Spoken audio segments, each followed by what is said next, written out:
Hello hi అండి అందరికీ welcome back to my channel Sowji Eshwar life style అండి.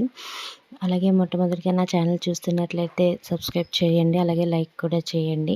ఈరోజు ఏంటంటే వంకాయ, బంగాళదుంప, టమాటా కర్రీని చూద్దామండి.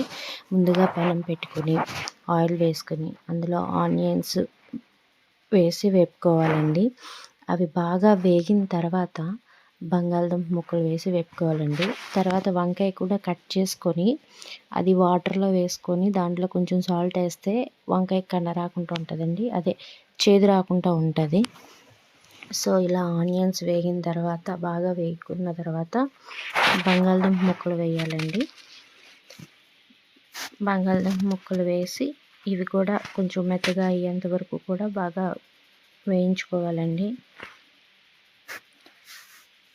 చూడండి ఈ విధంగా వేపించుకోవాలండి. బాగా వేగిన తర్వాత అప్పుడు వంకాయ ముక్కలు యాడ్ చేసుకోవాలండి, లేకపోతే బంగాళదుంప ముక్క వేగదండి.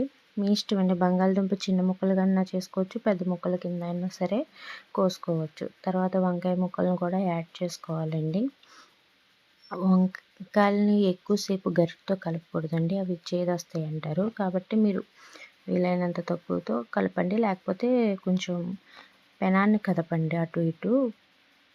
తర్వాత ఇలాగా వంకాయ బంగాళదుంపలన్నీ దగ్గరికి మగ్గిన తర్వాత అప్పుడు టమాటాలు యాడ్ చేసుకోవాలండి. మనం టమాటా ముక్కలు యాడ్ చేస్తే టమాటా ముక్కలు కూడా బాగా మగ్గాలండి. ఇందులో కొంచెం సాల్ట్ వేసుకుంటే టమాటా ముక్కలు కూడా బేగా మగ్గుతాయండి. అందులో ఇలా సాల్ట్ యాడ్ చేసుకోవాలండి. ఇలా యాడ్ చేసుకున్న తర్వాత మొత్తం బాగా మగ్గే వరకు, టమాటా ఉడికేంత వరకు ఉంచి అప్పుడు సరిపడినంత కారం, ఉప్పు వేసుకోవాలండి. కారం, ఉప్పు వేసుకున్న తర్వాత అంటే మీరు కారం, ఉప్పు మీకు సరిపడినంత వేసుకోండి. ఒక్కొక్కరు ఎక్కువ తింటారు, ఒక్కొక్కరు తక్కువ తింటారు. సో అది చూసుకొని వేసుకోండి. తర్వాత కొంచెం వాటర్ పోసి బాగా ఉడకనివ్వాలండి ఈ కర్రీని, కొంచెం గ్రేవీలా అయ్యేటట్టు. చూడండి చాలా సింపుల్గా, చాలా టేస్టీగా, ఎంతో బాగుందండి, ఎంతో కమ్మగా ఉంటుందండి. మీరు అన్నంలో పెట్టుకుంటే ఒక్క ముక్క కూడా వదలకుండా తినేస్తారండి.